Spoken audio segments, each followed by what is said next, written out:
Guest, मैं guest ही कहूँगा इस लिहाज से कि ये कार्यक्रम 2 महीने से करीब इसकी तैयारी चल रही थी। कई बार बात वगैरह हुआ था। तो एक था कि जो स्कूल में हमारा जो आउटरीच होता है, तो जनरली कोई पुलिस ऑफिसर चला जाता है और आधे दिन की पढ़ाई खा जाता है, और जो कहने की बात होती है घुमा फिरा के यही होता है कि ये नहीं करना और वो नहीं करना। तो यूट्यूब और सोशल मीडिया के ज़माने में इस तरह की बातें जो है काइंड ऑफ की और भी तरीके से कही जा सकती है। हमने कहा पीटी क्लास में जाइए, 5-10 मिनट जो कहना है सो कहिए। इस तरीके से ये बातें चल रही थी। जो चैलेंजेस हैं स्टूडेंट्स के आगे, वो स्क्रीन टाइम का है, ड्रग का जो एल्योरमेंट है वो है, प्लस जो एक लव फॉर जो गैंगस्टर लाइफ है वो सब है। तो कैसे जैसे कि फैमिली वेजिटेरियन जो होती है अपने बच्चे को तैयार करती है कि भाई वो कितना भी एल्योरमेंट हो, कितनी भी मजबूरी हो, आपने नॉनवेज नहीं खाना। तो उसी तरीके से पेरेंट्स एंड टीचर्स की ड्यूटी बनती है कि बच्चों को तैयार करें इन चीज़ों के लिए कि कुछ भी हो जाए तो ड्रग्स की तरफ और काइंड ऑफ की जो डेलिक्वेंसी है उधर नहीं जाएं। और जो स्क्रीन टाइम है जो कि आपको खेलने से रोकता है और दूसरे लोगों से मिलने से रोकता है, स्किल बिल्डिंग से रोकता है, तो उससे थोड़ा बच के रहें। क्योंकि at the end of the day जब आप बाहरी दुनिया में जाएंगे बड़े होके, तो आपका हुनर और लोगों के साथ काम करने का जो क्षमता है यही आपको जगह दिलाएगी। तो जब कल की जो ये हुई थी दुर्भाग्यपूर्ण घटना, हम लोग काफ़ी उसमें लग रहे हैं। तो उसके बाद हमारे पास विकल्प था कि हम इसको पोस्टपोन कर देते।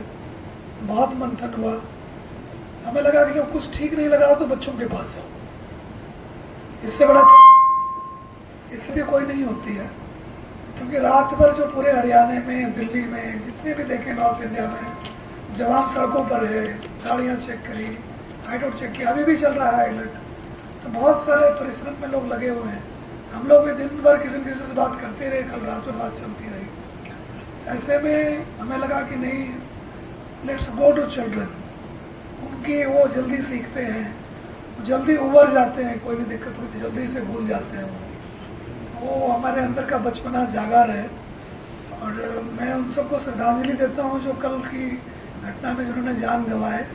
ये बड़ा दुर्भाग्यपूर्ण है। और काइंड ऑफ की सोच के लगता है कि एक फैमिली देखें कि एक्सपेक्ट कर रही होगी कि उनका आदमी घर आएगा, फिर आप सुनते हो कि कभी नहीं आएंगे, तो उनके लिए बहुत मुश्किल होता है। एक बड़ा कहेंगे ये बड़ा ही जिनके साथ बीतती है, बहुत बुरी बीतती है। तो उनको हमारी श्रद्धांजलि है। और जो हमारे जवान इस काम में लग रहे हैं उनको रोकने के लिए, ये एक इस तरह की घटना होती है तो 1000 रोके भी जाते हैं। तो जो 1000 को रोकने में लगे हुए हैं हमारे जवान, हमारे ऑफिसर्स और भी एजेंसियां हैं, तो मैं उनको भी धन्यवाद करना चाहूँगा।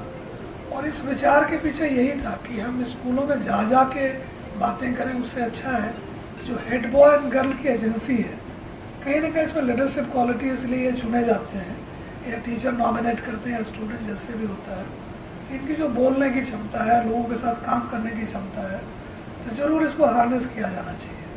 तो हमारा है कि स्टेट वाइड नेटवर्क हो हेड बॉयज़ एंड गर्ल्स का, इनको जेन अल्फ़ा बोलते हैं। तो जेन अल्फ़ा के बारे में कहा जाता है ये मीम बनाते हैं, इंस्टाग्राम देखते हैं, वीडियो जनरेशन है।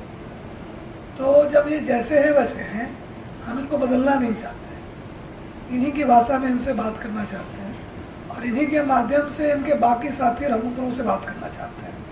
और हमारे पास देने के लिए बहुत बड़ा ज्ञान नहीं है। छोटी सी बात है कि अगर आप लाइफ में चाहते हैं कि काइंड ऑफ की आपकी कोई जगह हो, आप किसी परिवर्तन के कारण बने।